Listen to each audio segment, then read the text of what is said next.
यो समयको निम्ति जो प्रभुले हामीलाई दिनुभएको छ यसको निम्ति म फेरि पनि धन्यवाद दिदछु। हामी गएका दिन र क्लासहरुमा हामी साथमा रह्यौं र फेरि पनि हामी हाम्रो नियमित र हाम्रो निरन्तर रूपमा अगाडि बढिरहेको बाइबल अध्ययन क्लासमा हामी अगाडि बढ्नेछौं र हामी क्रम अनुसार हामी विषयमा प्रवेश गर्नेछौं। आजको विषयमा जानभन्दा अघि हामी प्रत्येकले आफूलाई प्रार्थनाद्वारा अझ तयार पारौं ताकि हामीले सिक्ने वचन विषय राम्रोसँग ठीकसँग हामी बुझ्न सकौं, सिक्न सकौं। पवित्र आत्मा हामीलाई सिकाउनु भएको होस् यसको निम्ति हामी प्रार्थना गरौं। आउनुहोस् हामी प्रार्थना गरौं। सर्वशक्तिमान जीवित प्रभु येशू, यो समय फेरि पनि तपाईको उपस्थितिमा तपाईको चरणमा आएका छौं। प्रभु, हामी जे जति कुराहरू गएका क्लासहरुमा सिक्दै आएका छौं र यसै अन्तर्गत फेरि हामी निरन्तर रूपमा विषयमा हामी प्रवेश गर्दैछौं। प्रभु, हामीले यो समय सिक्ने विषय जो कुरा प्रभु तपाईले हाम्रो लागि राखिदिनु भएको छ यी सबै कुरालाई ठीकसँग बुझ्न समझ्न प्रभु तपाई पवित्र आत्माको सहायताको लागि प्रार्थना छ। प्रभु, सुनाइद्वारा अनि लेखाइद्वारा पढाइद्वारा बुझ्न सकौं, समझ्न सकौं, त्यस वचन अनुसारको जीवन हामी प्रत्येक होस्। पवित्र आत्माको सहायताको लागि बिन्ती चढाउँदछु। बाँकी समय यो क्लासलाई तपाईको हातमा सौंपे बिन्ती चढाउँछु येशूको पवित्र नाममा, आमेन। हामी उद्धारको वस्त्रमा सिक्दै आएका छौं त्यस विषयमा र हामी 1-2 गर्दै हामी चौथो नम्बरसम्म हामी सिकिसकेका छौं अनि यस समय हामी 5औं 6औं र 7औं नम्बर छोटा छोटा छन्। थोरै थोरै यसलाई हामी एकैसाथ हामी सिक्ने छौं। तो अहिले हामी 5औं नम्बरमा सिक्दै छौं। यो उद्धारको वस्त्रसँग सम्बन्धित हामी शैतानलाई जित्ने अनि त्यसमा विजय हुने उपायहरू के हुन्, कसरी हामी विजय हुन सक्छौं, त्यसको लागि हाम्रो तेस्रो नम्बरमा रहेको बुदाको अर्को बुदा 5औं नम्बरमा हामी गइरहेका छौं। हामी लेख्ने छौं विश्वासको ढाल लगाउनु, विश्वासको ढाल लगाउनु, विश्वासको ढाल लगाउनु। एफेसी 6 अध्यायको 16 पदमा हामी यो कुरा पढ्ने छौं। एफेसी 6 अध्यायको 16 साथै विश्वासको ढाल उठाओ जसबाट तिमीहरू दुष्टका सबै अग्नि बाण निभाउन सक्नेछौ। शब्द फेरि हामी दोहोर्याउने छौं। साथै विश्वासको ढाल उठाओ जसबाट तिमीहरू दुष्टका सबै अग्नि बाण निभाउन सक्नेछौ। हाम्रो विषय विश्वासको ढाल लगाउनु। तो यसमा पनि दुवै पक्षहरू छन्। हाम्रो शारीरिक सुरक्षाको लागि पनि ढाल प्रयोग गरिन्छ। लडाईको बेलामा पनि सिपाहीहरू लडाई लड्ने फौजहरूले पनि ढाल प्रयोग गरेका हुन्छन् र हाम्रो आत्मिक जीवनमा एउटा जयवन्त विश्वासी जीवन जिउनको निम्ति पनि ढालको विषयमा बताइएको छ। हामी शारीरिक रूपमा ढालको कुरा गर्दाखेरि फौजको कुरा गर्छौँ। फौजमा कस्तो कस्तो कुराहरू हुन्छ त?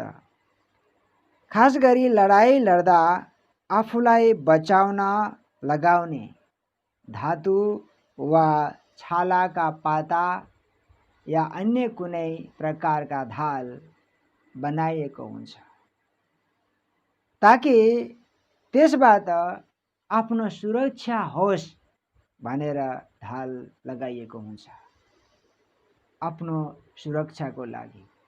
यो शरीरको कुन भागमा पर्छ भन्ने कुरालाई यदि हामी हेर्ने हो भनेदेखि खास गरी यो छातीको भागमा त्यसले धेरै सुरक्षा दिएको हुन्छ, किनकि धेरै जसो दुश्मनको निशाना पनि छाती नै हुन्छ। छाती एक प्रकारले भन्ने हो भने हाम्रो मुटु रहेको एउटा हिस्सा पनि हो। शारीरिक रूपमा हामी त्यहाँ आत्मासँगको कुरा पनि जोड्न सक्छौँ। तो हामीले राम्रोसँग सिक्नुपर्छ कि शारीरिक रूपमा यदि हाम्रो नाजुक भाग मुटु नै यदि दुष्टले निशाना बनाएर मरिहाल्यो भने पनि हाम्रो आत्मिक जीवनमा अवश्य पनि यदि हामी शारीरिकमा मरिहाल्यौँ भने तापनि तर आत्मिक रूपमा चाहिँ हाम्रो आत्मिक ढाल मजबुत छ भने हामी आत्मिक जीवनमा मर्ने छैनौँ। त्यसैले शारीरिक रूपमा एउटा फिजिकली रूपमा पनि हामी हेर्दा ढाल महत्त्वपूर्ण छ। स्वास्थ्य क्षेत्रमा पनि हामीले ढालको कुरा गर्छौँ कि त्यसले आफ्नो सुरक्षाको लागि बचाउको निम्ति ढाल प्रयोग गरिन्छ। तो यसै गरी हामीले जो वचनमा शब्द पायौँ विश्वासको ढाल लगाउनु, हामी अब त्यो विश्वासको ढाल कसरी आफ्नो जीवनमा हामी लगाउने हो यस कुरालाई हामी अलिकता सिक्ने कोसिस गर्नेछौँ। ढाल खास गरी सुरक्षाको लागि हो। हामी यही सुरक्षा हुने विषयमा कसरी दुश्मनको सामने हामी परास्त नहौँ, पराजित नहौँ तर जित हासिल गरौँ भन्नको निम्ति हामी यी वस्तुहरूको बारेमा हामी सिकिरहेका छौँ। हामी अर्को पद पढ्नेछौँ, याकुब 4:7।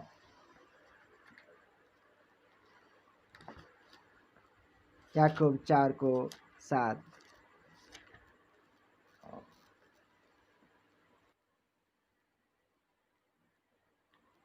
यसै कारण आफैलाई परमेश्वरको अधीनमा राख,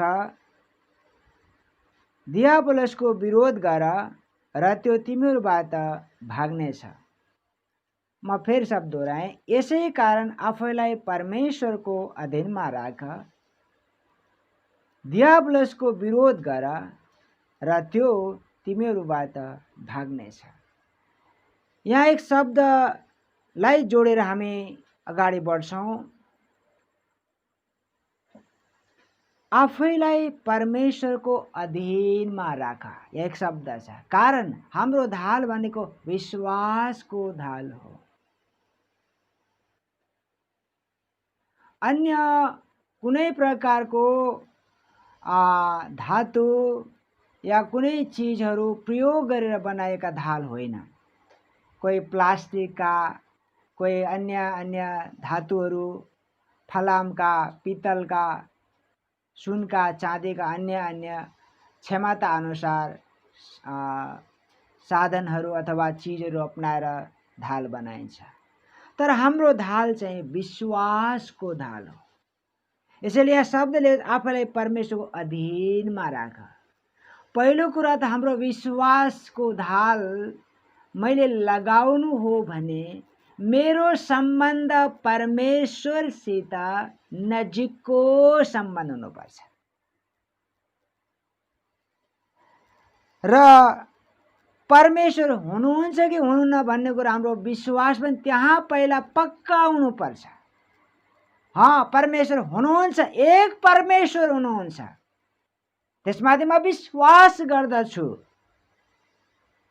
यो मेरो लागि पहिलो कदम हो। दोस्रो कुरा, परमेश्वर हुनुहुन्छ, सत्य हो। अब हुनुहुन्छ भन्ने मात्र होइन, तर म उहाँमाथिको विश्वासमा पनि ढुक्क भएर म खडा हुनुपर्छ। यसैले यहाँ शब्द लेखेको छ, आफैलाई परमेश्वरको अधीनमा राख। जबसम्म मेरो व्यक्तिगत जीवनमा परमेश्वरसितको सम्बन्ध छैन, चिनाजानी छैन, परिचय छैन, मेलमिलाप छैन, तबसम्म विश्वास गर्ने कुरा पनि आएन, उहाँको अधीनमा रहने कुरा पनि आएन। कारण जसलाई म जान्दै जान्दैन, चिन्दै चिन्दैन, उसको स्वभावको बारेमा, आचरणको बारेमा, परमेश्वरको गुणको बारेमा मलाई कोही विषय थाहा छैन, त फेरि म उहाँको अधीनमा कसरी रहन सक्छु त? आज यस वचनले हामी प्रत्येकलाई के भनिरहेको छ? आफैलाई परमेश्वरको अधीनमा राख। यो शब्द मेरो लागि गहिरो र महत्त्वपूर्ण लाग्छ। किन? एकचोटि म एक उदाहरणमा चेलाहरू र प्रभु येशूको बीचको बातचितलाई म जोड्न चाहन्छु कि जब प्रभु येशूले अलिक कडा रूपमा वचन प्रस्तुत गर्नुभयो, त्यसबेला बाँकी चेलाहरू बिस्तारै बिस्तारै पछि हट्न लागे। अनि चेलाहरू बिस्तारै बिस्तारै पछि हट्ने बेलामा प्रभुले भन्नुभयो, तिमी जान सक्छौ। तर एकजना चेला पत्रुसले भनेका छन्, तपाईसँग जीवनको वचन छ, तपाईबाट म कहाँ जाऊँ? अर्को शब्दमा उनले एक शब्द जोडेको छ, सबैजना रुष्ट भए अथवा सबैजना पछि हटेर गए भने तापनि म पछि हट्ने छैन, तपाईको साथमा, तपाईको अधीनमा रहनेछु। यसैले पहिलो कुरा यहाँनिर एक रहस्य छ। सबैजना विश्वासबाट पछाडि हटेर गए तापनि म आफूलाई प्रभुको अधीनमा राख्नेछु। किन? उहाँलाई मैले चिने, उहाँसँग मेरो सम्बन्ध भयो, गहिरो सम्बन्ध भयो। जस्तै हामीले आजभोलि यो मित्रताको कुरा गर्छौँ, साथी सँगीको कुरा गर्छौँ। संसारमा जब एक कोही व्यक्तिसँग मित्रताको कुरा गर्छौँ, मित्रता त्यसलाई भन्छ जोसँग मेरो मन मिल्छ, विचार मिल्छ, लक्ष्य मिल्छ, दर्शन मिल्छ, मेल खान्छ, तब उसँग मेरो मित्रता बन्न सक्छ। तर यहाँ एक समस्या, प्रभुको साथमा मेरो सम्बन्ध र अधीनमा हुनु भनेको उहाँ मेरो मनको, मेरो इच्छाको कुरा स्वीकार गर्नुहुन्न। तर जरुरी कुरा के छ त भन्दा उहाँ हाम्रो इच्छामा, उहाँ हाम्रो निर्देशनमा चल्नुहुन्न, तर हामीले उहाँलाई पछ्याउनु पर्छ, उहाँको निर्देशनमा चल्नुपर्छ। तब उहाँसँग मेरो सम्बन्ध हुन्छ। यदि म उहाँको निर्देशनमा चल्दैन, उहाँले देखाएको मार्गमा चल्दैन, अगुवाईमा चल्दैन, फेरि उहाँसँग मेरो कोही मित्रता छैन, सम्बन्ध छैन, अधीनता कुरा पनि छैन। त फेरि कसरी मसँग विश्वासको ढाल हुन सक्छ त? यसकारणले उहाँसँग एक सम्बन्ध बनाउनु पर्छ।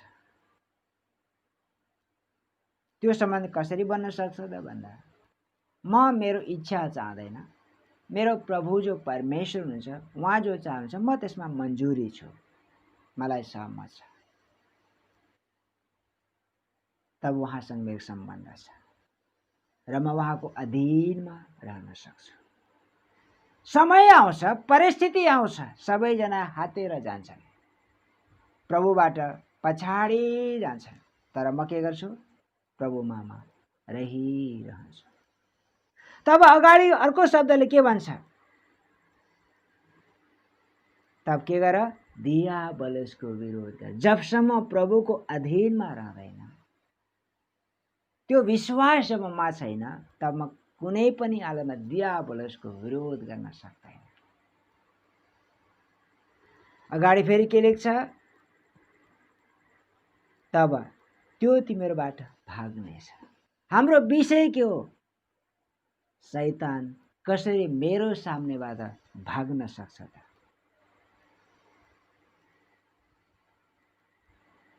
यसको लागि उपायहरू के हुन् त? हात हतियारहरू के हुन् त? यी कुरा हामीले सिकिरहेका छौँ। पहिलो कुरा विश्वास। हामी अर्को पोइन्टलाई पनि हामी जोड्न चाहन्छौँ। जसरी हामी यही याकुबको 2:19 मा हामीले हेर्यौं भने,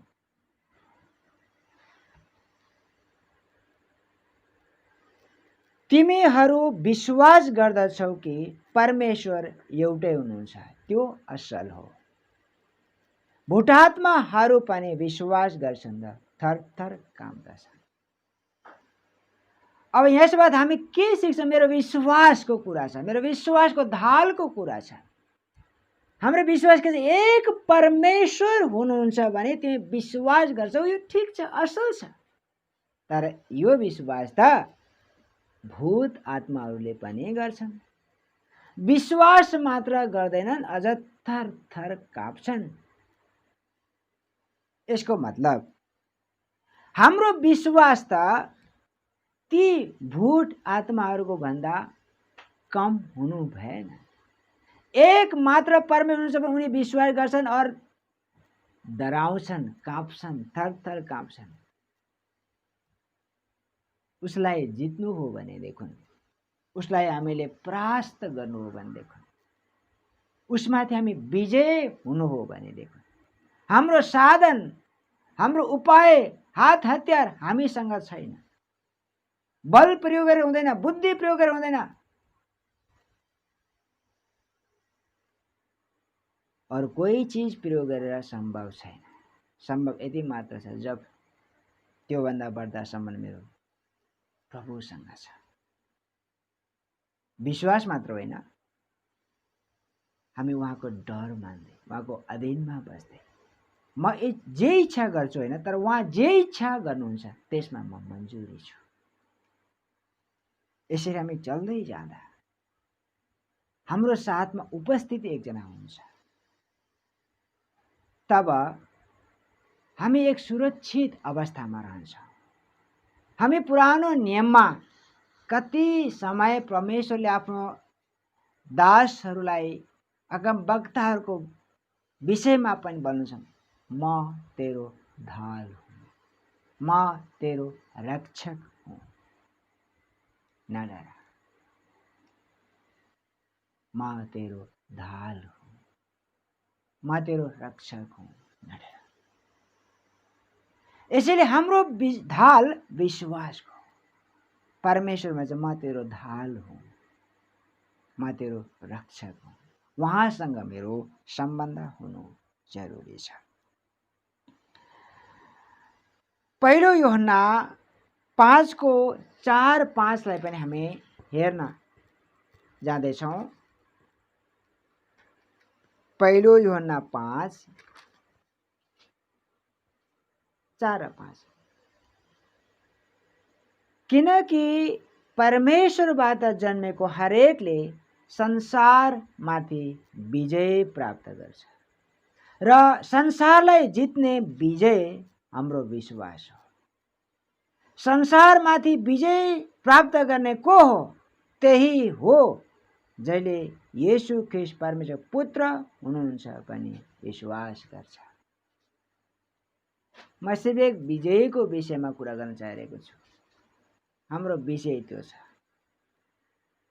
परमेश्वरबाट जन्मेको हरेकले संसारमाथि विजय प्राप्त गर्छ र संसारलाई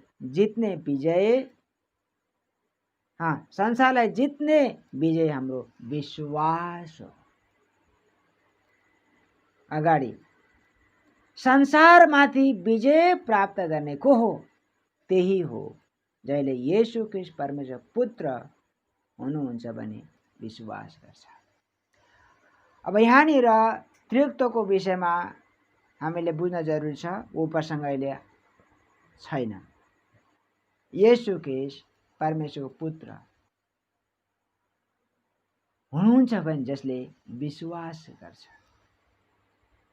यसमा हामीले यस प्रकारले बुझ्नुपर्छ, जो आदिमा वचन हुनुहुन्थ्यो त्यही वचन देहधारी हुनुभयो। येशू जो परमेश्वर पुत्रको मतलब, येशूको मतलब वचन, वचनको मतलब परमेश्वर अनि पुत्रत्व जो हाम्रो उद्धारसँग सम्बन्धित छ। हाम्रो व्यक्तिगत जीवन उहाँसँग हाम्रो एक उद्धारसँग सम्बन्धित छ, जसले हामीलाई छुटकाराको निम्ति मोल दिनुभएको छ। पुत्रको रूपमा हाम्रो सामने, हाम्रो बीचमा प्रस्तुत हुनुभयो, प्रकट हुनुभयो, जसले विश्वास गर्छ येशू मसीह परमेश्वरको पुत्र हुनुहुन्छ। यो विषयमा अगाडि बढ्न चाहँदैन, विषय पछि आउँछ। तर यहाँनिर एक शब्द लेखेको छ, संसारमाथि विजय प्राप्त गर्ने आधार के हो? विश्वास हो। यहाँ एउटा उदाहरणको रूपमा हामी हेर्न चाहन्छौँ कस्तो रहेछ हाम्रो विश्वास। परमेश्वर पिता, परमेश्वर पुत्र, परमेश्वर पवित्र आत्मा, त्यो परमेश्वर माथि हाम्रो विश्वासको कुरा छ। समग्रमा अब मेरो विश्वास कस्तो छ? हामी एक उदाहरणमा जाँदैछौँ। दाउदको विषयमा हामी दाउदसँग कसरी विश्वासको ढाल थियो त्यो विषय हामी छोटो उदाहरण हामी हेर्नेछौँ। दाउदले विश्वासको ढाल लगाएका थिए। एक समय थियो, पहिलो शमूएल 17 को 45 मा हामी हेरौँ। पहिलो शमूएल 17 को 45 मा दाउदको जीवनको विषयमा हामी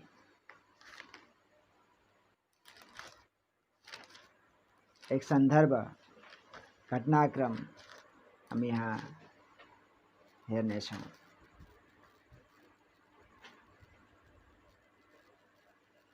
एक सन्दर्भ जो गोलियत फलिस्तीहरूका जो एउटा सेनामा छ, उसँग दाउद लड्नको लागि, सामना गर्नको लागि, भिड्नको लागि अगाडि बढिरहेका छन्। 45 पद हामी पढ्छौँ। दाउदले जवाब दिए, त मसँग लड्न तरवार, भाला र वृक्ष लिएर आएको छस्, तर म तसँग लड्न तैले विरोध गरेको इजरायलका फौजहरूका परमेश्वर सर्वशक्तिमान परमप्रभुको नाममा आएको छु। आजको दिन परमप्रभुले तँलाई मेरो हातमा सुम्पिदिनु हुनेछ र म तँलाई मारेर तेरो टाउको काट्नेछु। आज फलिस्तीहरूका लास आकाशका चरा र जमिनका जनावरलाई खुवाउनेछु र इजरायलमा एउटा परमेश्वर हुनुहुँदो रहेछ भनी सारा संसारले थाहा पाउनेछ। यहाँ भेला भएका सबैले जान्नेछन् कि परमप्रभुले न त तरवार न बलद्वारा बचाउनुहुन्छ, किनभने लडाई परमप्रभुकै हो। र उहाँले तिमीहरू सबैलाई हाम्रा हातमा सुम्पिदिनुहुनेछ। आमेन। हामी त्यहाँ घटनालाई देख्दैछौँ। इजरायलमा सेनाहरू छन्, तर एक फिलिस्तीको बीचमा जो एक गोलियत छ, उसँग सामना गर्नको लागि, भिड्नको लागि कोही फौजीहरू मध्ये हतियार पहिरेका, फौजका पोसाक लगाएका कुनै पनि सिपाहीहरू त्यहाँ गएर सामना गर्ने हिम्मत छैन। तर एउटा सानो व्यक्ति, उमेरले पनि पुगेको छैन, उसको बारेमा हेर्ने हो भने 42 मा लेखेको छ, त्यसले दाउदलाई निहालेर हेर्यो र राता राता गाला भएका सुन्दर ठिटालाई देखेर तिनलाई घृणा गर्न लाग्यो। एक सानो ठिटा, एउटा हाँस उड्दो कुरा, नपत्याउँदो कुरा हामी देख्दैछौँ यहाँ। उसले के भन्छ, के म कुकुर हुँ र मसँग लड्नको लागि के लिएर आउँछ? लाठो लिएर आउँछ, लट्ठी लिएर आउँछ। बाँकीसँग त तरवार छ, झिलेम छ, टोप छ, वर्दीहरू छ, सुसज्जित छ, तर सामना गर्ने कसैको हिम्मत छैन। एक व्यक्ति जससँग एउटा डोरी छ, सानो झोला छ, त्यसभित्र केही सासाना ढुङ्गा छ, और सामना गर्न गइरहेको छ। अब हामीले यहाँबाट के सिक्न सक्छौँ? स्पष्टसँग दाउदले भन्दैछन्, कति निश्चितसँग, निश्चयताको साथ भन्दैछन् 45 मा, त मसँग लड्न तरवार भाला वर्ष ल्याएको छस्, तर म तसँग लड्न तैले विरोध गरेको इजरायलको फौजका परमेश्वर सर्वसँग प्रभुनामा आएको छु। हेर्नुहोस्, विश्वासको ढाल कति मजबुत छ। और यो पनि लडाई गर्न पहिले के निषेधा दिन्छन्, के भन्छन्? आजको दिन परमप्रभुले तँलाई मेरो हातमा सुम्पिदिनुहुनेछ र म तँलाई मारेर तेरो टाउको काट्नेछु। आज फिलिस्तीको लास आकाशका चरा र जमिनका जनावरलाई खुवाउनेछु। हिम्मतसँग उनले सामना गर्दैछन्। अनि 47 यहाँ भेला भएका सबैले जान्नेछन् कि परमप्रभुले न त तरवार न भालाद्वारा बचाउनुहुनेछ, किनकि लडाई परमप्रभु हो र उहाँले तिमीहरू सबैलाई हाम्रा हातमा सुम्पिदिनुहुनेछ। हाम्रो एक सवाल यति मात्र छ, दाउद एक साधारण व्यक्तिमाथि यो विश्वासको ढाल कसरी उनले धारण गरे? उनले आफ्नो जीवनकालमा अनुभव गरेका छन्। त्योभन्दा पहिला उनले आफ्नो गवाही बताएका छन्। म मेरा पिताका भेडा बाख्राको रखवाली हेरचाह गर्ने समयमा पनि सिंहहरू, भालुहरू आउँथे, तिनीहरूसँग म लडाई लड्थे र तिनीहरूलाई मैले टुक्रा टुक्रा गर्थे, जगल्त्याउँथे, मैले मार्थे। यो सामान्य बल होइन, ताकत होइन।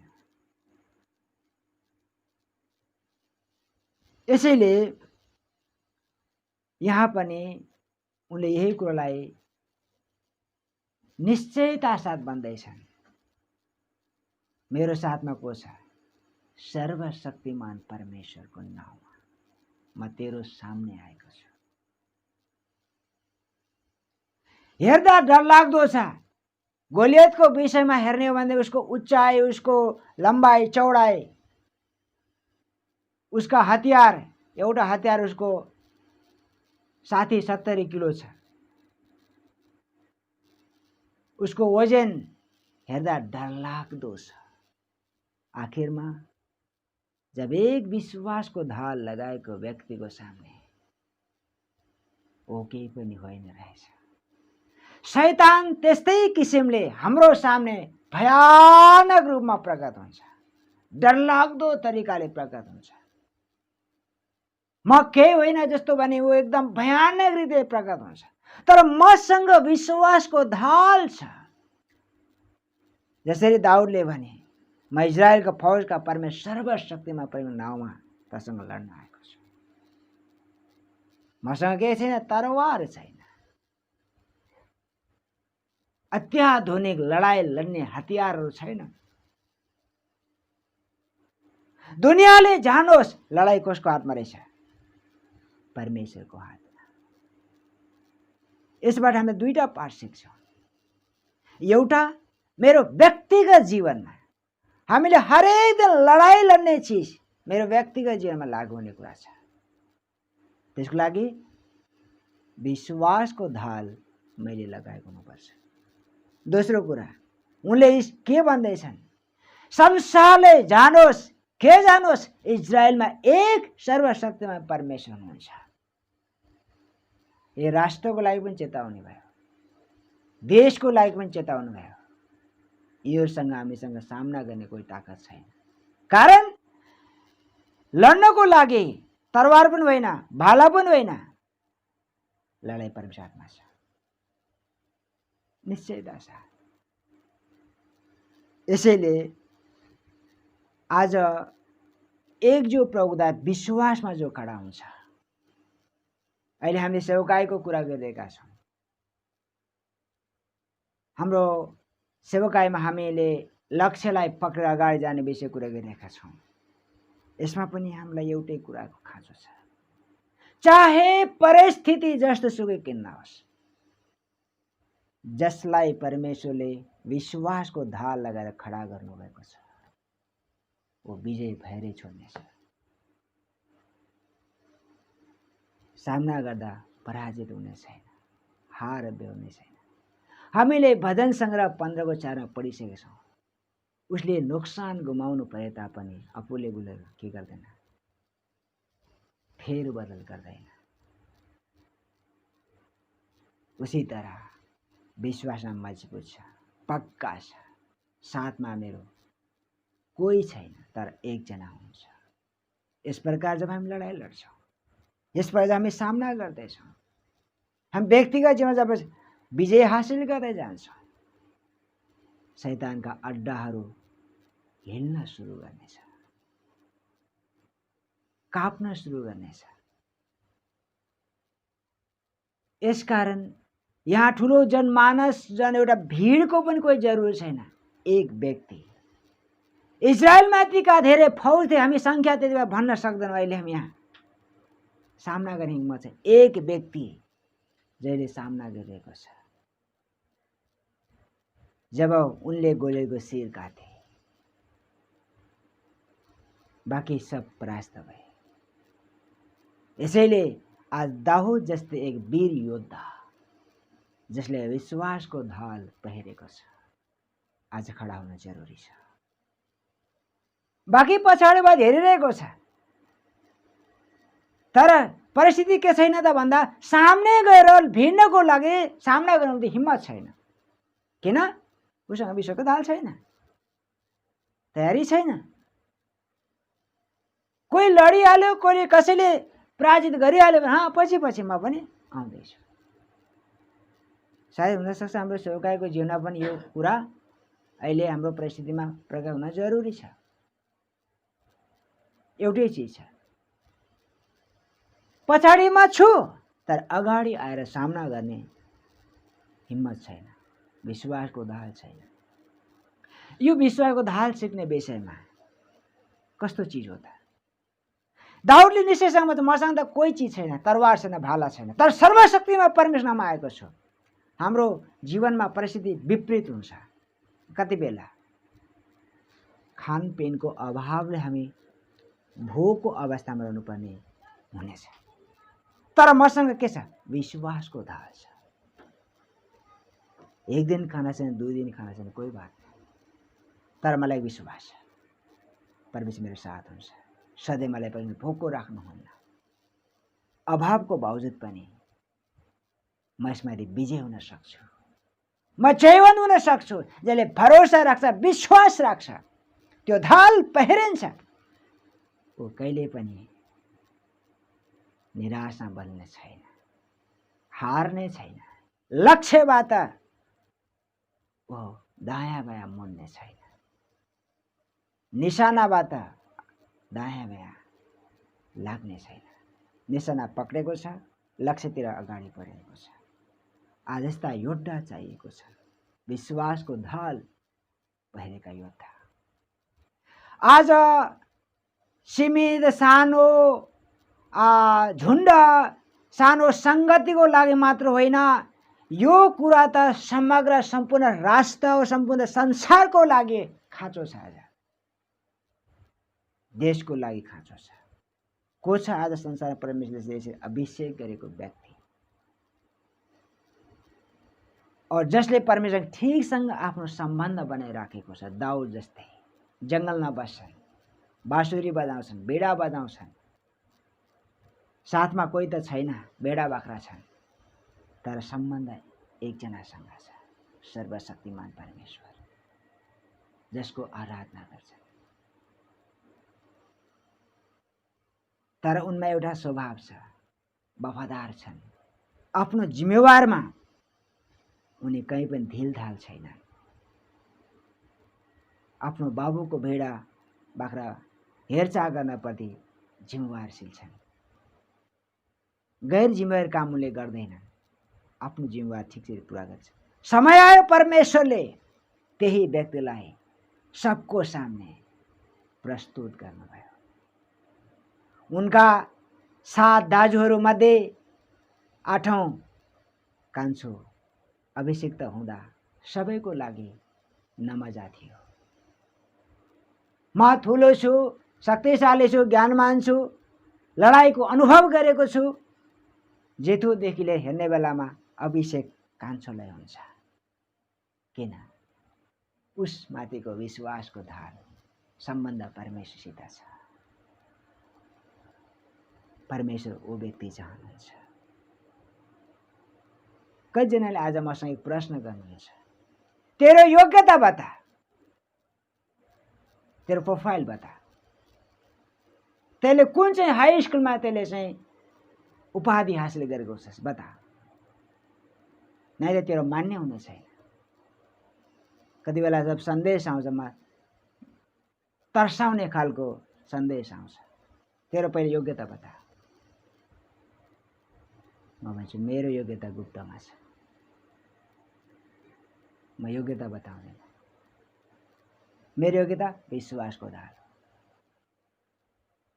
आज दुनियाँले योग्यता हेर्न चाहन्छ। कुन विश्वविद्यालय उपाधि हासिल गरेको, तो परमेश्वर तोसँग मतलब राख्नुहुन्न।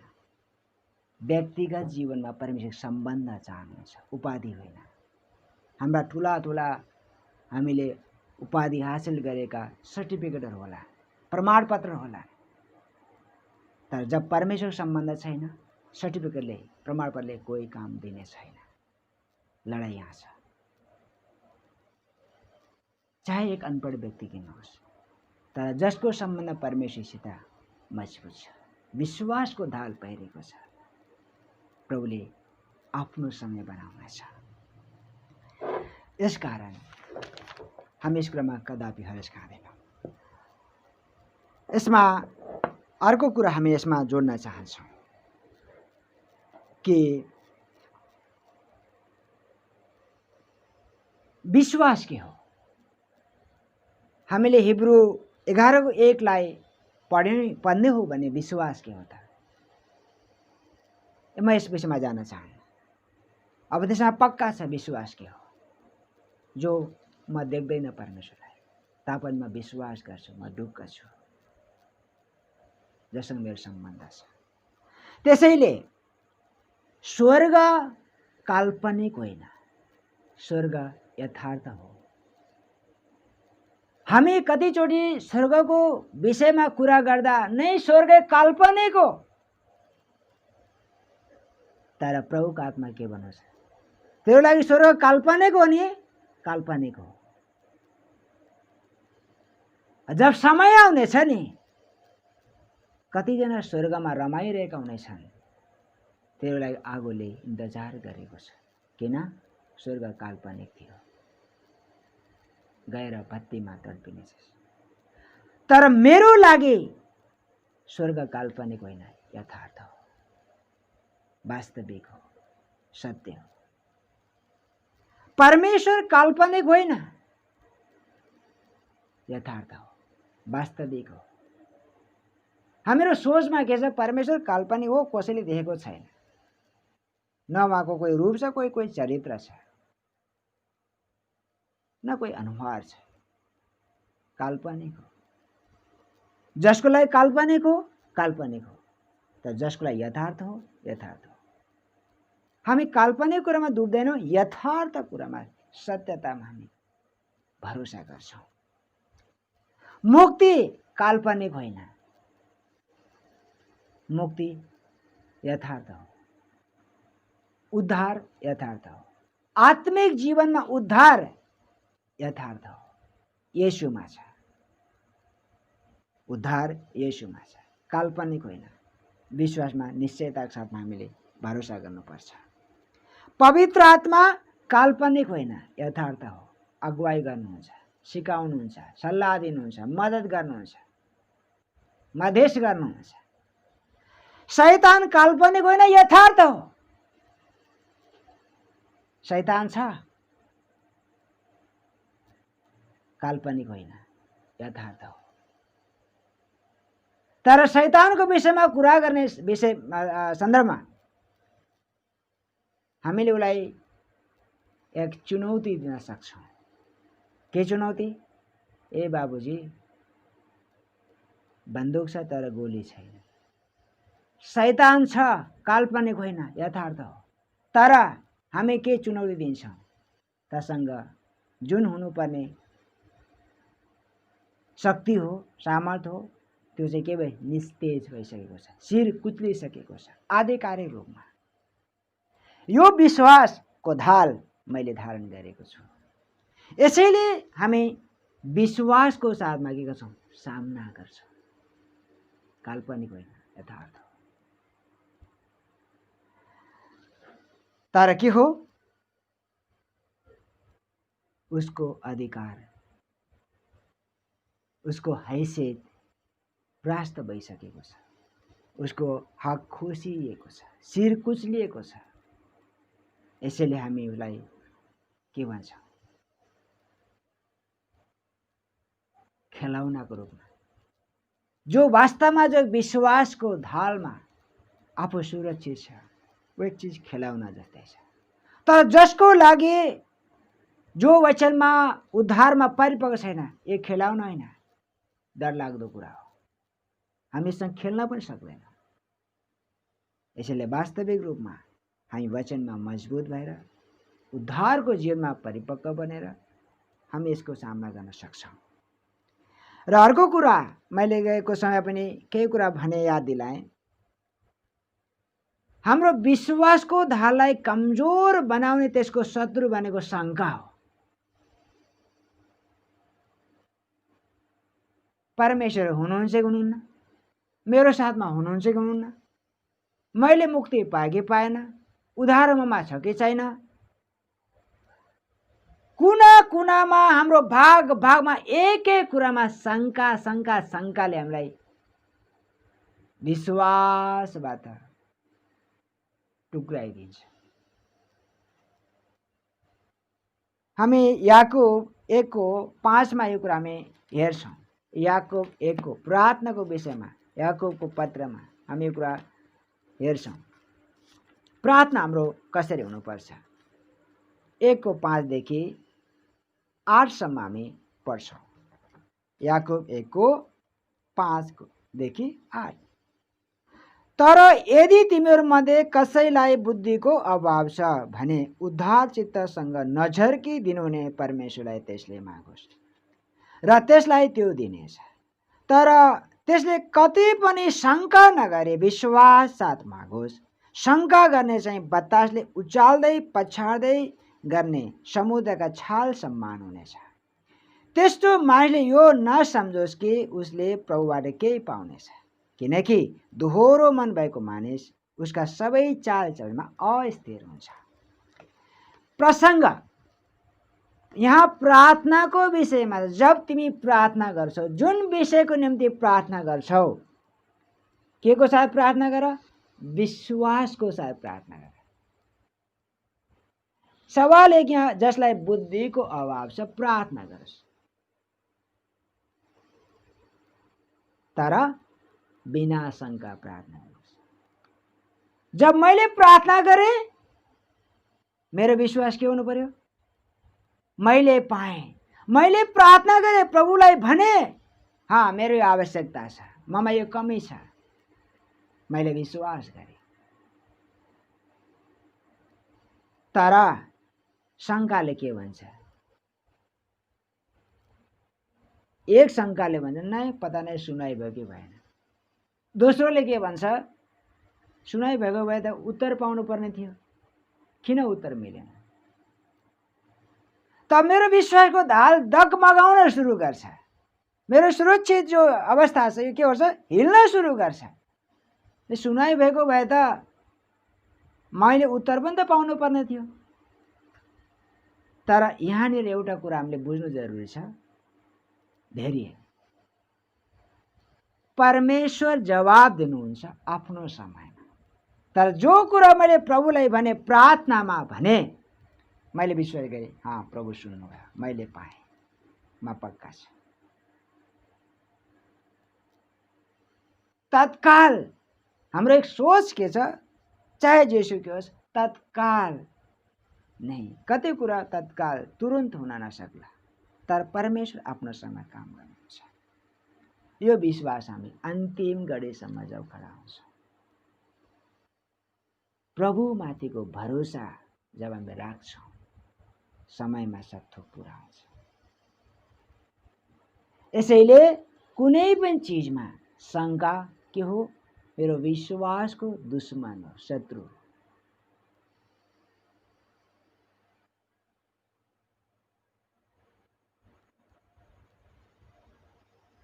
हर कुरामा हामी विश्वासमा चल्न जरुरी छ। हामी कामको विषयमा कुरा गरिरहेका छौँ, परमेश्वरको इच्छा छ भने मैले प्रभुलाई भने, हुन सक्छ मेरो कामको प्रबन्ध होस्। मैले प्रभुलाई भने, बस उहाँलाई मैले जानकारी गराएँ, उहाँ जान्नुहुन्छ। विश्वासमा दुःख गरे, प्रभु अवश्य हुन दिनुहुन्छ। तर त्यस पछाडिको लक्ष्य के हो? परमेश्वरले पहिल्यै त्यो हेर्न चाहनुहुन्छ। उदाहरण, याकुब जब उनी घरबाट निस्केर उनी यात्रा गर्दैछन्, उनी घरबाट निस्केर आफ्नो मामाको घरमा निस्कने बेलामा बाटोमा जब रात हुन्छ, जब रात पर्यो, उनले जङ्गलमा बाटोमा रात बिताए। त्यस बेलासम्म याकुबलाई थाहा थिएन कि मेरो साथ को हुनुहुन्छ भन्ने उसलाई थाहा थिएन। उनी गए, पारिवारिक केही समस्या भयो, सुरक्षाको लागि केही दिन बस्न उनी आफ्नो मामाको घरमा गए। आमाको सल्लाह पनि भयो। तर रात जब उनले बिताए, परमेश्वर दर्शनमा प्रकट हुनुभयो, सबै कुरा बताउनु भयो। उनले सब कुरा परमेश्वरलाई बताए पनि, यदि तपाईँ साँच्चै परमेश्वर हुनुहुन्छ भने जब म यहाँ फर्केर आउँछु, तपाईले दिनुभएको मध्ये सब थोकको हिस्सा म 10औं भागमा दिनेछु। उनले जे बोले प्रभुको सामने राखे, विश्वास गरे, गए। 20 वर्षपछि लगभग जब उनी फर्केर आउने बेलामा उनले त्यो कुरालाई भुलेनन्। त्यही ठाउँमा आएर फेरि परमेश्वर प्रकट हुनुभयो। उनले आफ्नो भाकल पुरा गरे। यसको मतलब यात्रामा परमेश्वर साथ हुनुहुन्छ। अवस्था परमेश्वरले देख्नु भएको छ। उनको एउटै परमेश्वरसँग बिन्ती थियो, तपाईले मलाई बस्न खाना लाउन बाँकी त्यहाँ काममा तपाईले मलाई यदि चिज दिनुभयो भने त्यसबाट म दिनेछु, 10औं भाग दिनेछु। त परमेश्वर साथमा हुनुहुन्थ्यो। आफ्नो काम गर्दै रहनुभयो। उनले आफ्नो प्रतिज्ञा पूरा गरे। यसको मतलब उनी विश्वासमा खडा भइरहे, काम गरे, मेहनत गरे, ईमानदार साथ काम गरे, आफ्नो हिसाबले लोभ लालच गरेन, भरोसा राखे। उनको लागि धेरै आशिषको कारण बनेको छ। तो यस कारणले हामी कुनै पनि चीजमा विश्वास ठुलो कुरा हो। जहाँ विश्वास छैन त्यस पछाडिको दुश्मन शत्रु शंका हो। शंका गर्यौं, हामीले यहाँ वचनमा के देख्यौं? शंका गर्ने के हो? समुद्रको छाल जस्तै हो। दोहोरो मन भएको कस्तो छ? सबै चालचलमा अस्थिर हुन्छ। हामी स्थिर हुन सिकौं, प्रभुमाथि भरोसामा खडा हुन सिकौं।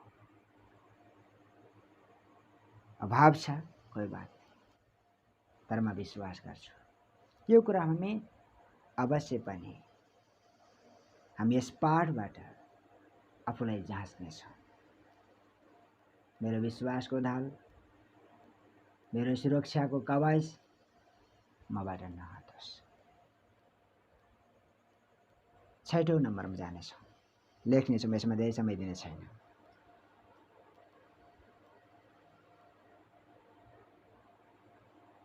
पवित्र आत्माको तरवार धारण गर्नु। यसमा हामी धेरै समय लिने छैन। पवित्र आत्माको तरवार धारण गर्नु। तरवार यो पनि के छ?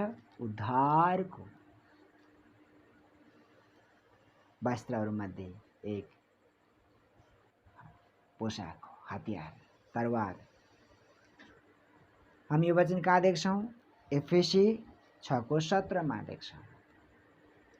मुक्तिको तोप लगाओ र पवित्र आत्माको तरवार लियो, जो चाहिँ परमेश्वरको वचन हो। तरवार हामी प्रत्येक जनसँग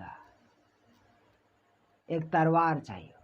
लडाईमा लड्ने बेलामा सुरु पहिले तरवार हुन्थ्यो। अहिले त तरवार छैन। एक यस्तो समय आयो, एउटा हतियारले 5,000 किलोमिटर दूरीसम्म मार हान्ने अत्याधुनिक हतियारहरू संसारमा बनाए। तरवारले नजिकमा सामना गर्नुपर्छ। अत्याधुनिक हतियार टाढैबाट निशाना लगाइन्छ। तर हाम्रो लागि आत्मिक जीवनमा प्रयोग हुने आत्माको लागि तरवार के हो त? त्यो तरवारले के काम गर्छ त? यसलाई भनेको छ पवित्र आत्माको तरवार, जो चाहिँ परमेश्वरको वचन हो। त्यसले के गर्ने काम गर्छ? काट्ने काम गर्छ। हिब्रू 4:12 पनि हामी जोडौं। हिब्रू 4:12 हामी कसरी सफल हुन्छौं? तरवार कहाँ प्रयोग हुन्छ? सांसारिक हतियार तरवार आफ्नो ठाउँमा छ, तर हाम्रो लागि पवित्र आत्माको तरवार कहाँ प्रयोग हुन्छ? हिब्रू 4:12 किनकि परमेश्वरको वचन जीवित र क्रियाशील हुन्छ र कुनै पनि दुई धारे तरवार भन्दा बढी धारिलो हुन्छ। यसले प्राण र आत्मालाई, त्यसको जोड्ने र हाडको गुदीसम्मलाई भाग भाग पारुन्जेल वारपार छेड्नेर हृदयका विचार र इच्छालाई जाँच्न सक्ने हुन्छ। यहाँ तरवार कहाँ चल्छ त? प्रयोग कति बेला हुन्छ त? यहाँनिर हामीले यो तरवारको विषयमा जान्न जरुरी छ। पवित्र आत्मा मसँग हुनुहुन्छ। पवित्र आत्मा तरवार वचन हो। केलाई काट्ने काम गर्छ? हृदयको विचार र इच्छालाई जाँच्ने हुन्छ। शब्द के छ? हृदयको विचार र इच्छालाई जाँच्ने। अर्को कुरा हड्डी नसा नसा गुदी गुदीसम्म के हुन्छ? काट्ने काम गर्छ। यसको मतलब यो तरवार त्यो तरवार हो। जब म मेरो शारीरिक रूपमा, म प्राणको रूपमा, मेरो व्यक्तित्वमा म प्राणको इच्छामा के गर्छु? विचारमा डुब्छु, इच्छामा म मोहित हुन्छु। तर परमेश्वरको वचनको तरवारले मेरो इच्छालाई काट्ने काम गर्छ।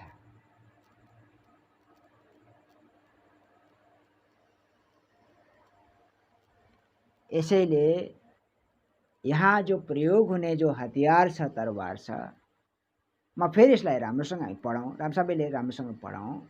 4:12 किनकि परमेश्वरको वचन जीवित र क्रियाशील हुन्छ। जीवित, क्रियाशील, सक्रिय छ र कुनै दुई धारे तरवार भन्दा बढी धारिलो छ। काट्ने काम गर्छ। घायल मात्र होइन, अति घायल, मार्ने काम गर्छ। किन? आफ्नो इच्छा र प्राणको इच्छा, विचारमा, भावनामा, इच्छामा डुबेका व्यक्तिको निम्ति के हो? वचनको पवित्र आत्मा तरवार काट्ने काम गर्छ। सामान्य घायल होइन, बेहोस मात्र होइन, मार्ने काम गर्छ। यसको मतलब जब मेरो इच्छालाई वचनको तरवारले काट्छ नि, मेरो जित हुन्छ। कोसँग? शैतानमाथि मेरो जित हुन्छ। कारण हाम्रो जीवनमा जो मेरो व्यक्तित्वसँग सम्बन्धित छ, इच्छा मेरो प्राणसँग सम्बन्धित छ, हामी ध्यानसँग बुझ्नुपर्छ। इच्छा वास्तवमा शैतानको पुत्र पनि भनिन्छ। यसलाई शैतानले के गर्छ? आफ्नो इच्छा अनुसार चलाउन चाहन्छ। तर वचनको तरवारले इच्छाको पुत्र अथवा शरीरका पाप स्वभावका इच्छाका अभिलाषालाई के गर्छ? काट्ने काम गर्छ।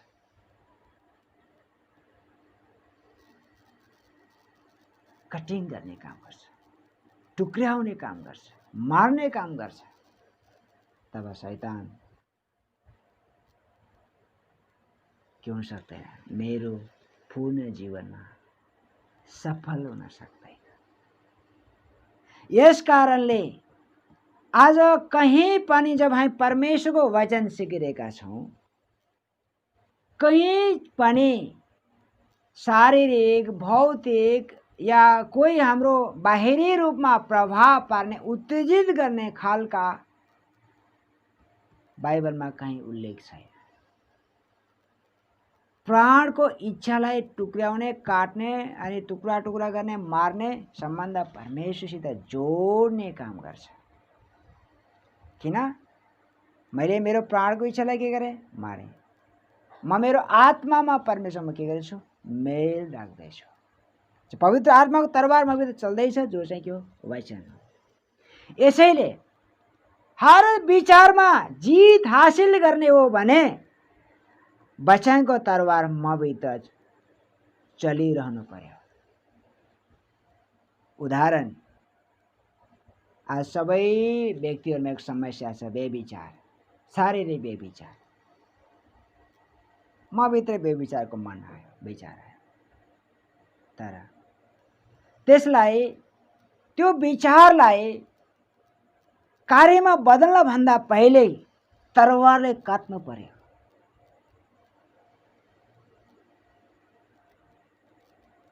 त्यसलाई सिद्ध्याउनु पर्यो। किन ममा आइस? मेरो शरीर बेविचारको लागि होइन, मेरो प्राण बेविचारको लागि होइन, मेरो आत्मा बेविचारको लागि होइन। दाम दिएर मलाई छुटाइसकेको छ। इच्छा के गर्छु म? तेरो इच्छालाई म मेरो जीवनमा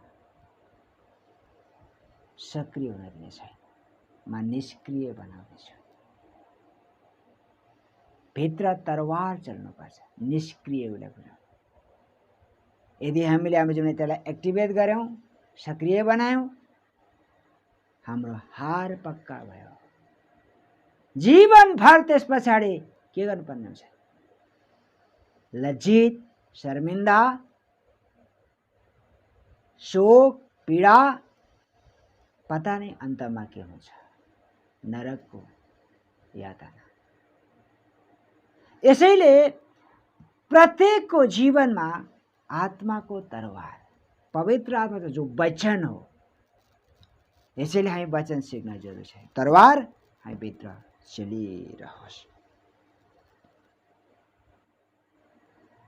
यसैले हामी यी दुईटा कुरा हामी याद गरौँ। प्राणको इच्छालाई काट्ने काम गर्छ, शरीरको इच्छालाई पनि काट्ने काम गर्छ। एक उदाहरण, उत्पत्ति 39 अध्यायमा एक उदाहरण हेरौँ। उत्पत्ति 39 अध्याय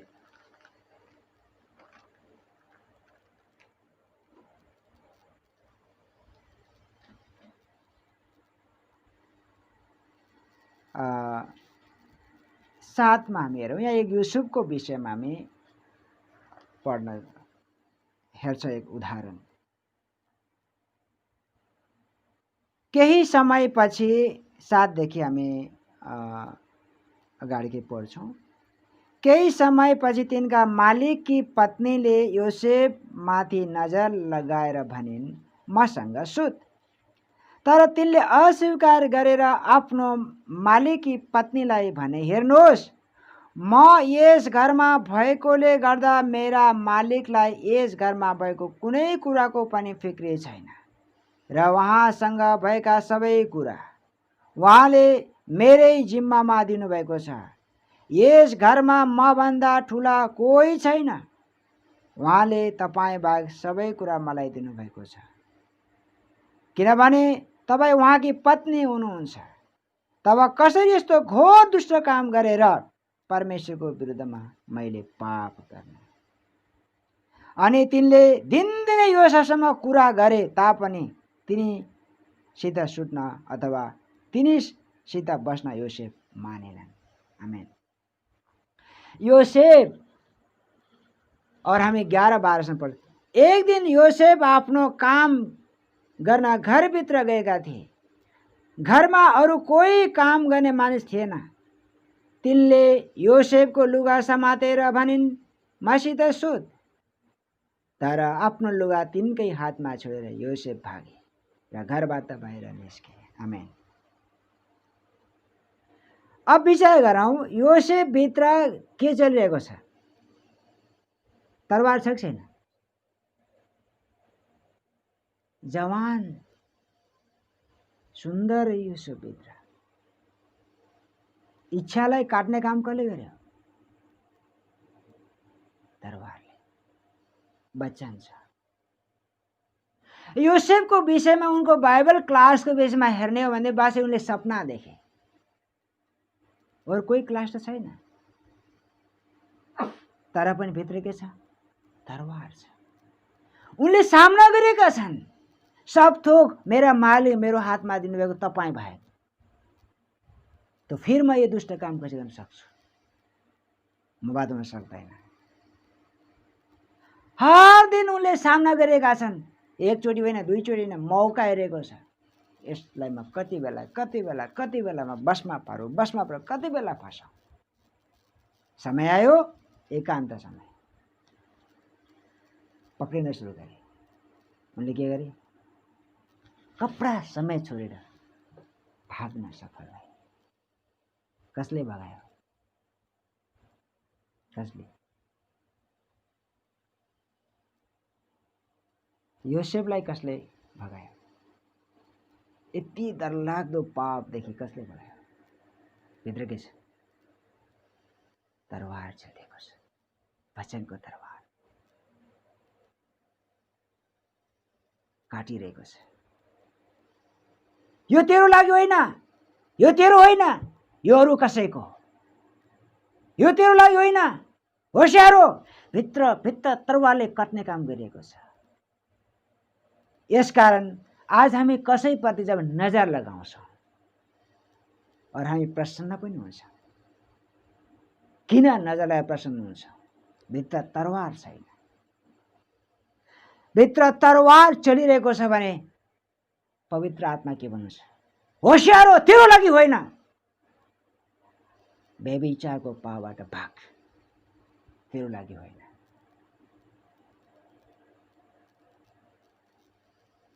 यसकारणले हामी जैवन जीवन जिउने हो भने वचनको तरवार मेरो जीवनभित्र चलिरहेको हुनुपर्छ। एक पाप होइन। त्यसैले शैतान जब हामी उसको विषय कुराकानी गर्छौं, उसँग जब हामी लडाईँ लड्ने बेलामा कुनै एउटा भयावहहरू लिएर आउँदैन। यस्तो मौका हेरिरहेको हुन्छ, अवसर हेरेको हुन्छ, कहाँनिर मैले पापको कुरामा फसाइहालेँ, बस मौका त्यहाँ छ। यसैले हामी हर समय सावधान हुन जरुरी छ। यसकाले 6औं नम्बरमा लेखिएको जो बुँदा छ, पवित्र आत्माको तरवार, यो हाम्रो लागि दैनिक जीवनमा धारण गर्ने चिज हो। यो विषय हामीले कापीमा लेख्यौं, हामीले जाँच गर्ने आफ्नो जीवनमा, मसँग छ कि छैन तरवार, मसँग छ कि छैन तरवार। प्रभु येशूले पनि यही कुरा भन्नुभयो, जोसँग तरवार छैन आफ्नो वस्त्र बेचेर तरवार किन। येशूले आफ्नो चेलालाई पनि भन्नुभयो, के किन? तरवार किन। के बेचेर? वस्त्र बेचेर तरवार किन। यसको मतलब के हो? भले ही शरीरको लागि ढंगसँग लगाउने कपडा नहोला,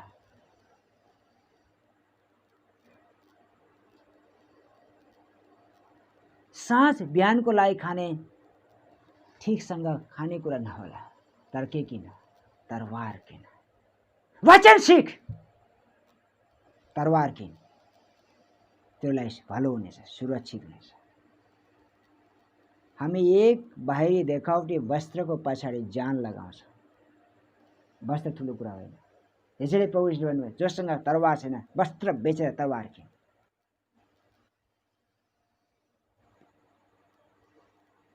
अहिले हामी क्लासको कुरा गरौँ, कतिको अनेक बहाना हुन्छ, एक एक बहाना छ, पता नहीं के भइरहेको छ। कसैको पेट दुख्दैछ, केही न केही समस्या छ। किन? तरवार किन्ने अलिक कठिन छ। यो तरवार किन्नको लागि मूल्य चुकाउनु पर्छ। मैले वचन प्राप्त गर्ने मूल्य चुकाउनु पर्छ। चाहे मेरो लागि वस्त्र नहोस्, खानेकुरा नहोस्, वचन सिक्नको निम्ति, चाहे मेरो रोग निको होस् नहोस्, वचन सिक्नको निम्ति मैले के गर्छु? मूल्य चुकाउँछु। जसले मूल्य चुकाएर वचन सिक्छ, उसभित्र पवित्र आत्माको तरवार चलिरहेको छ। ऊ एक जीवन व्यक्ति बन्नेछ।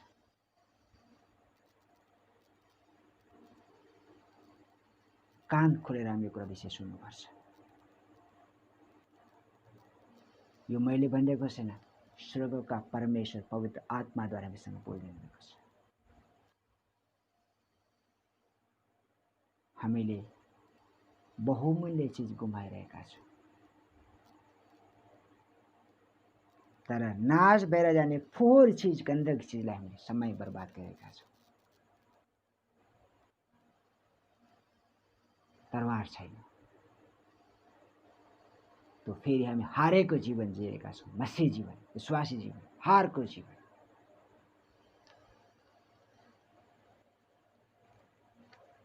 युसुफलाई हामी हेरौँ,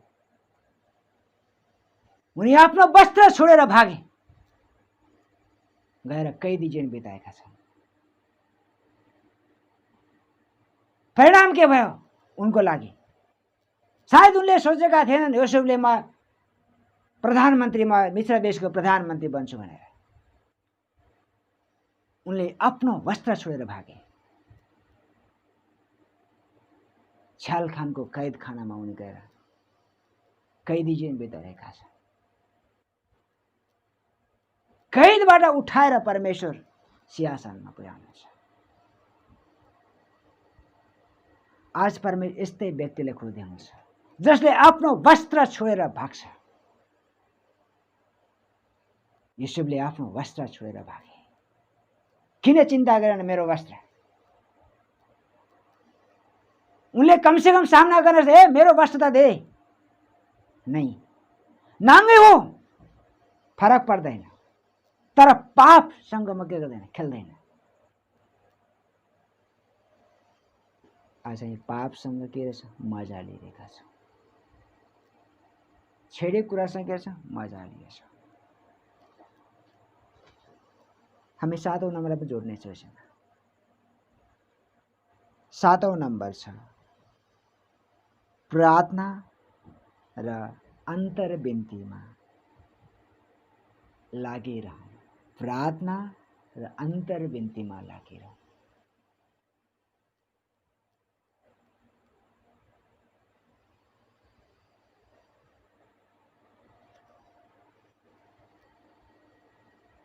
मैले विषय बदले, प्रसंग बुझौँ। प्रार्थना अन्तर 7औं नम्बर यो अन्तिम हो। प्रार्थना र अन्तर्विन्ती। इफेसी 6:18।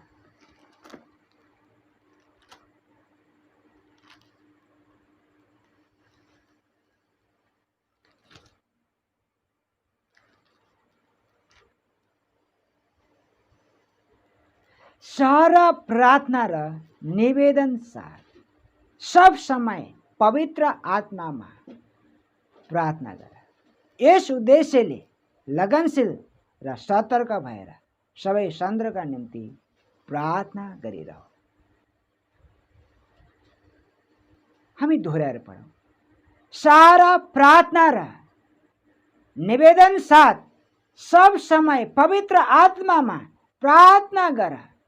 यस उद्देश्यले लगनशील र सतर्क भएर सबै सन्तका निम्ति प्रार्थना गरिरह।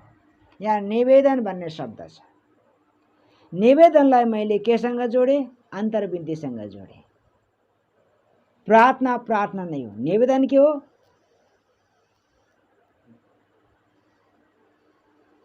मैले के जोडे? अन्तर्विन्ती, निवेदन। यही कुरा फिलिपी 4:6 पनि हामी हेरौँ। फिलिपी 4:6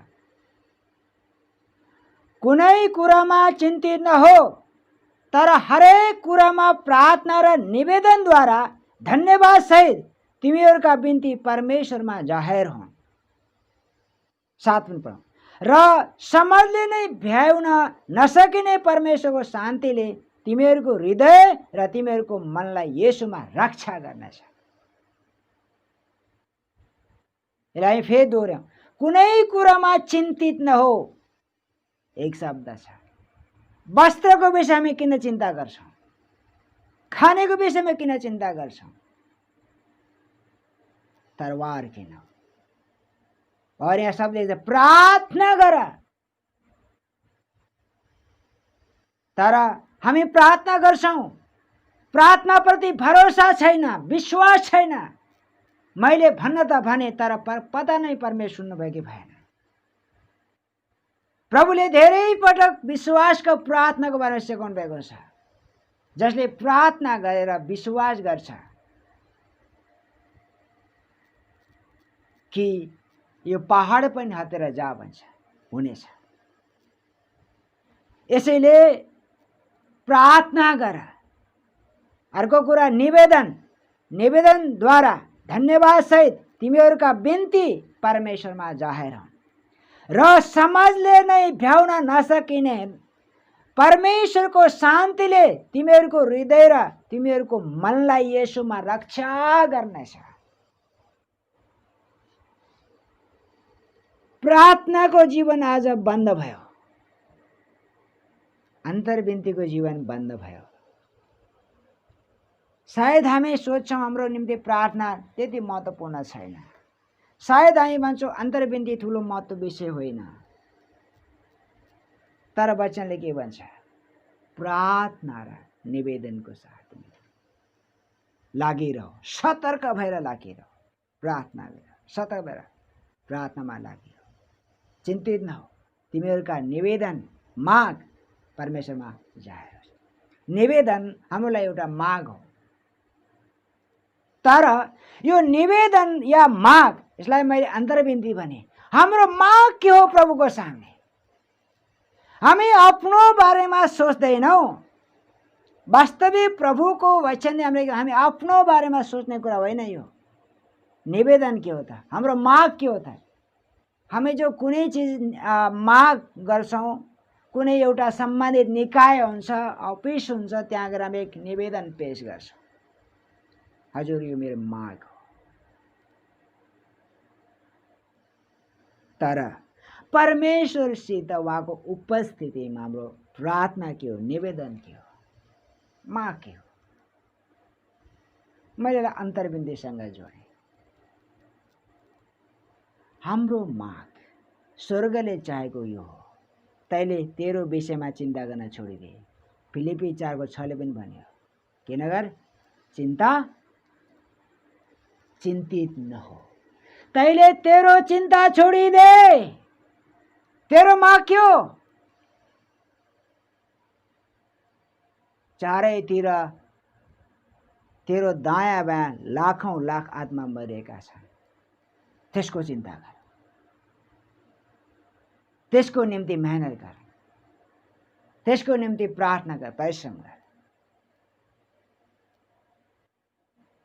जब म परमेश्वरसँग सम्बन्ध राख्छु, उहाँमाथि भरोसा गर्छु, मैले मेरो व्यक्तिगत जीवनको आवश्यकताको विषयमा उहाँलाई पटक पटक निवेदन गर्नु जरुरी छैन। हामीले आफ्नो कमीको विषयमा उहाँलाई उजुरी गर्नुपर्ने जरुरी छैन। माग राख्नु पनि कोही जरुरी छैन। ममा यो कमी भयो प्रभु, नै म विश्वास गर्छु उहाँले मेरो अभाव सबै पुरा गरिसक्नु भयो। किनभने वचनमा लेखेको छ, तैँले माग्नभन्दा पहिले मलाई थाहा छ तेरो आवश्यकता, तर तेरो निवेदन के हो?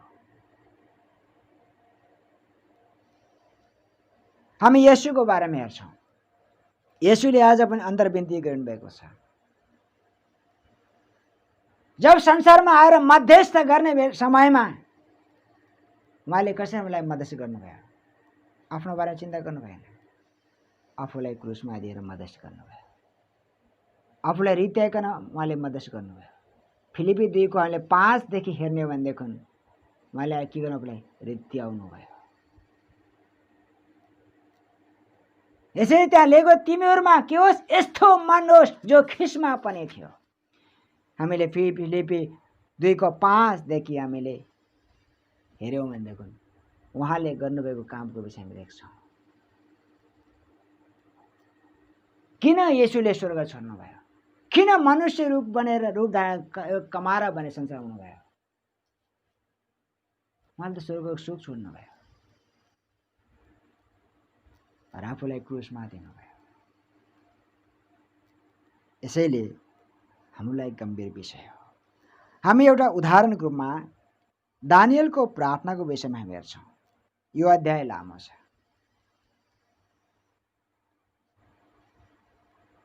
हामी दानियलको पुस्तक 9-10 अध्यायमा हामीले यहाँ हेर्छौँ। दानियलले पूरा देश इजरायलको निम्ति प्रार्थना गरिरहेका छन्, निवेदन गरिरहेका छन्।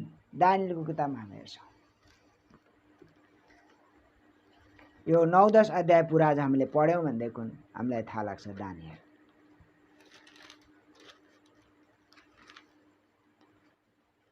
केही हिस्सा हामी यहाँ पढ्छौँ दानियल 9-10 मा।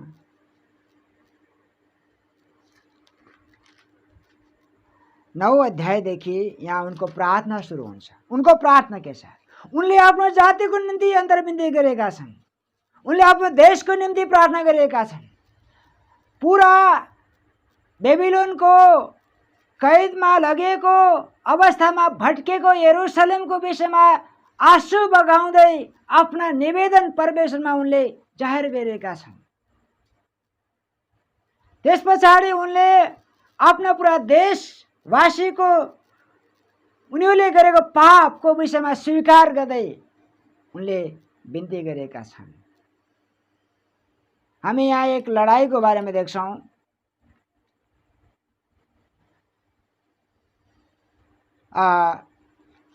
दसको केही भाग हामी थोरै पढ्छौँ। 12 पददेखि म पढ्दैछु, 12-13 पद।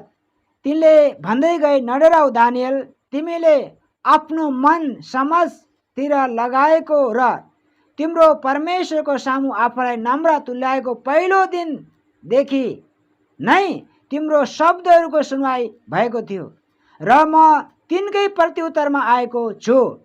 तर फारसका राज्यका राजकुमारले मलाई 21 दिनसम्म विरोध गरे तब प्रधान राजकुमारहरूमध्ये एकजना मिखाएल मलाई मद्दत गर्न आए, किनभने फारसका राजासँग म त्यहाँ रोकिएँ। जब दानियलले प्रार्थना गरे, जुन समय उनले के गरे, यहाँ शब्द लेखेको छ, शब्दहरूको सुनवाई भएको थियो। जुन दिन तैँले यरुसलेमदेखि फर्केर निवेदन चढाएको थिइस्, शब्द प्रार्थना गरेको सुनाइ भएको थियो। म उत्तरको स्वरूप जवाब दिन तसँग आएको थिएँ। तर 21 दिनसँग फारसका के भयो, फारसका प्रधानले मलाई 21 दिनसँग रोकिराख्यो। दानियलको प्रार्थनाको उत्तर ल्याएर स्वर्गदूत आउँदै थिए।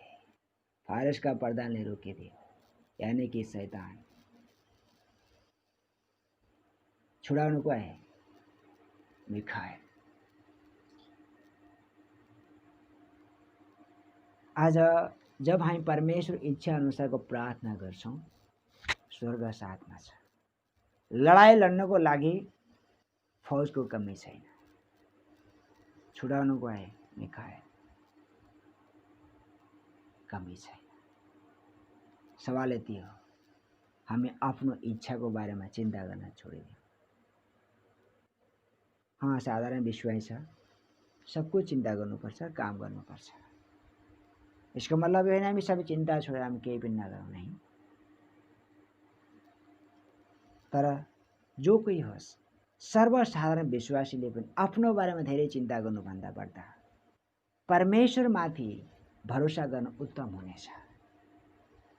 परमेश्वरप्रति भरोसा राखेर विश्वासमा जिउनु उत्तम हुनेछ, ताकि हामी आफ्नो इच्छामा डुबेर चिन्तित बनेर शैतानको पासमा हामी नपुगौँ। ताकि हाम्रो प्रत्येकको लडाईँ छ, यस लडाईँमा हामी जित हासिल गरौँ। अन्तमा हामी एउटा वचनलाई हामी हेर्नेछौँ। अन्तर्विन्तीको मतलब के हो? हामीले आफ्नो चिन्ताको विषयमा त भुलिदियौँ। पहिलो यूहन्ना 3:16 मा हामीले के पढ्छौँ? प्रभुको वचनले हामीलाई के भन्छ? पहिलो यूहन्ना 3:16 मा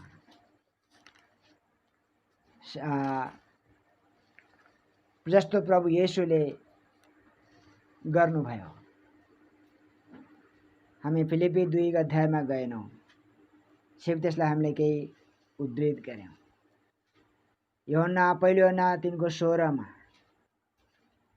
यसैबाट प्रेम के हो हामी थाहा पाउँछौँ कि उहाँले हाम्रा निम्ति आफ्नो प्राण दिनुभयो। हामीले पनि आफ्नो दाजुभाइहरूका निम्ति आफ्नो प्राण दिनुपर्छ। यही हामी यूहन्ना 15:13 मा पनि हामी यसलाई जोड्नेछौँ। और हामी प्रार्थना गर्नेछौँ। यूहन्ना 15:13 के भन्छ? आफ्ना मित्रहरूका लागि आफ्नो प्राण अर्पण गरिनुभन्दा ठुलो प्रेम अरू कसैको हुँदैन। हामी हाम्रो जीवन कसको लागि समर्पण गरिरहेका छौँ त? किन हामी आफ्नो बारेमा चिन्ता र फिक्री गर्छौँ? आफ्नो मित्रहरूको लागि आफ्नो प्राण अर्पण गर्नुभन्दा ठुलो प्रेमहरू कसैको हुँदैन। येशूले हामी सबको लागि आफ्नो प्राण अर्पण गर्नुभयो। उहाँ त सर्वशक्तिमान परमेश्वर हुनुहुन्थ्यो। हामीलाई पहिलो यूहन्ना 3:16 भन्छ, हामीले पनि आफ्ना दाजुभाइहरूको निम्ति आफ्नो प्राण अर्पण गरौँ। हामी व्यक्तिगत जीवनको चिन्ता र स्वार्थबाट हामी टाढा भागौँ। हुनसक्छ प्रभुले हामीलाई आफ्नो समयमा हामीलाई उठाउनुहुनेछ। स्वर्गले माग गरेको चीज के हो? स्वर्गले कुन चीजको माग गरिरहेको छ? कस्तो व्यक्तिको बारेमा उहाँ खोजी गर्नुभएको छ?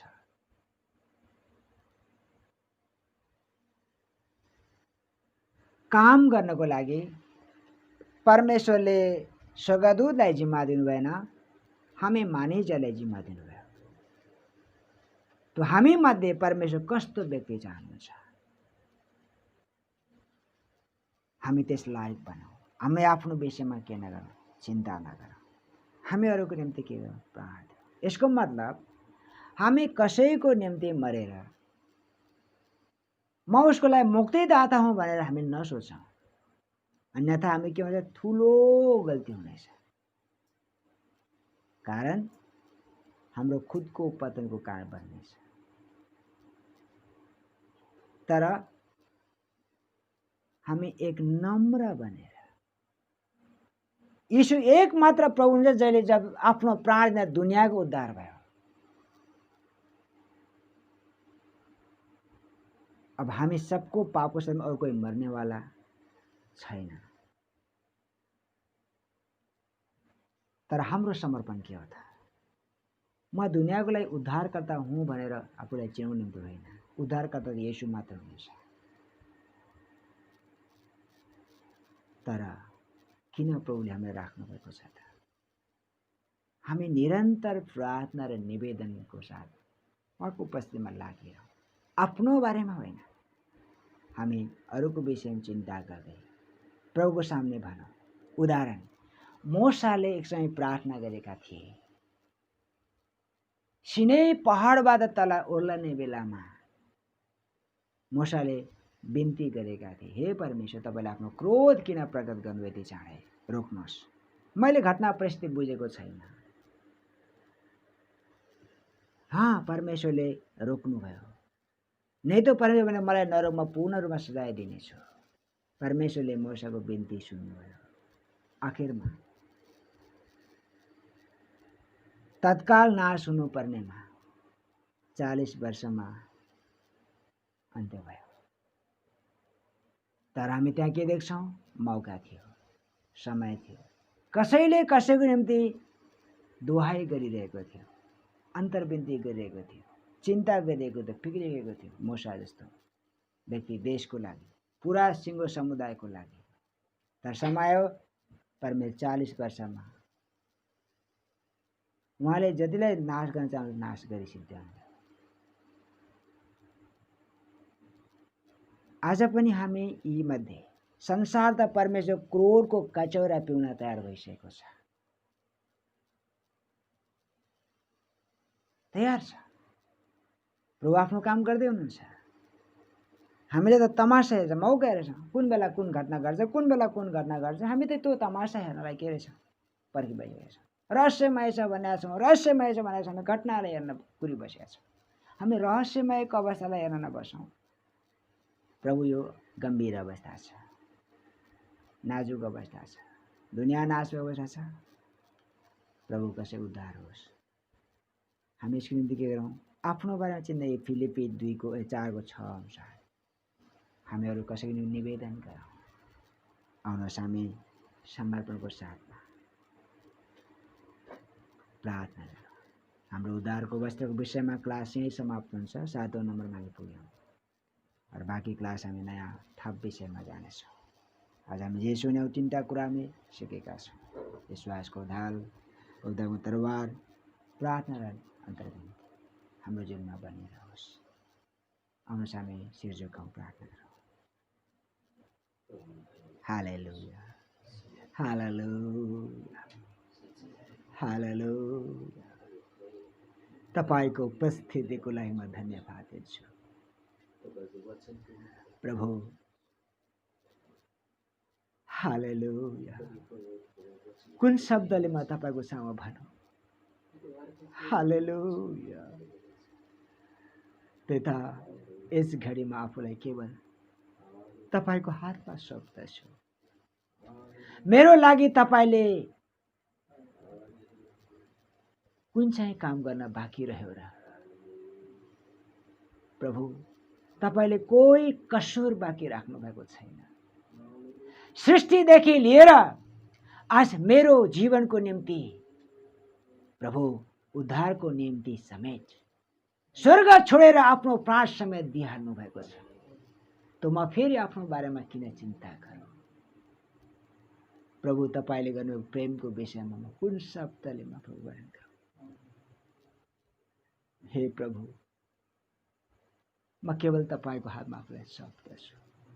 आज हामी जो विषय सिकिरहेका छौँ प्रभुजी,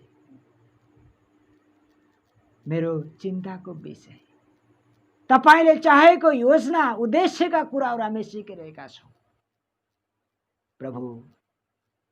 विश्वासको धार, पवित्र आत्माको तरवार, प्रार्थना, निवेदन म कसको लागि गरिरहेको छु?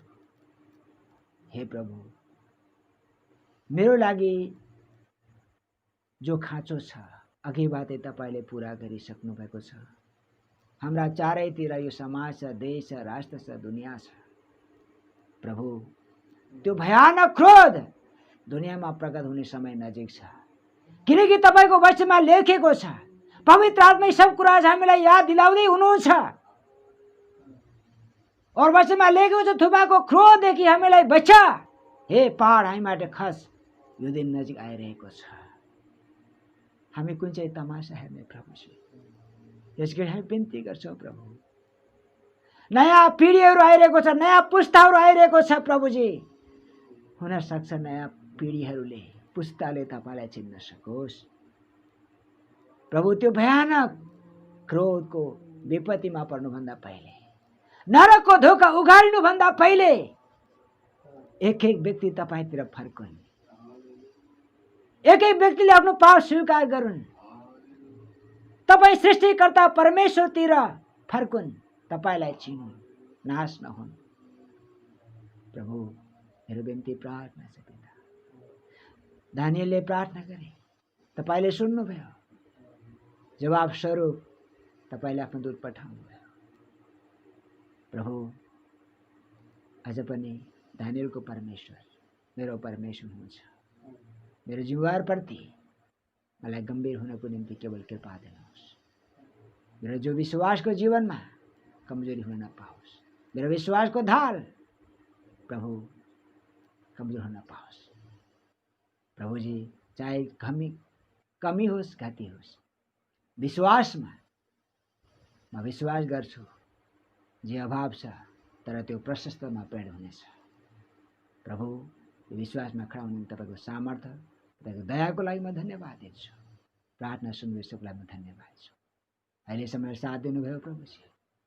प्रभु तपाईको इच्छा भए हामीले बाँकी जो क्लास विषय छ प्रभु, यसलाई निरन्तर रूपमा अगाडि बढ्नको निम्ति तपाईको हातमा छ। केवल तपाईको इच्छा भए आउने दिनहरूमा बाँकी भाग, बाँकी विषय सिक्न सकौँ। केवल तपाईको इच्छा अनुसार होस्। अहिलेसम्म साथ दिनुभयो, सम्हाल्नु, सुरक्षा दिनुभयो, धन्यवाद छ। जतिजना प्रभुजी हाम्रा बीचमा हुनुहुन्छ, हाम्रा परिवारहरू एक एकको साथ तपाईँको उपस्थित होस्। घाँसको लागि धन्यवाद छ। प्रत्येकमा उपस्थित होस्। बिन्ती प्रार्थना छु येशूको पवित्र नाममा, आमेन।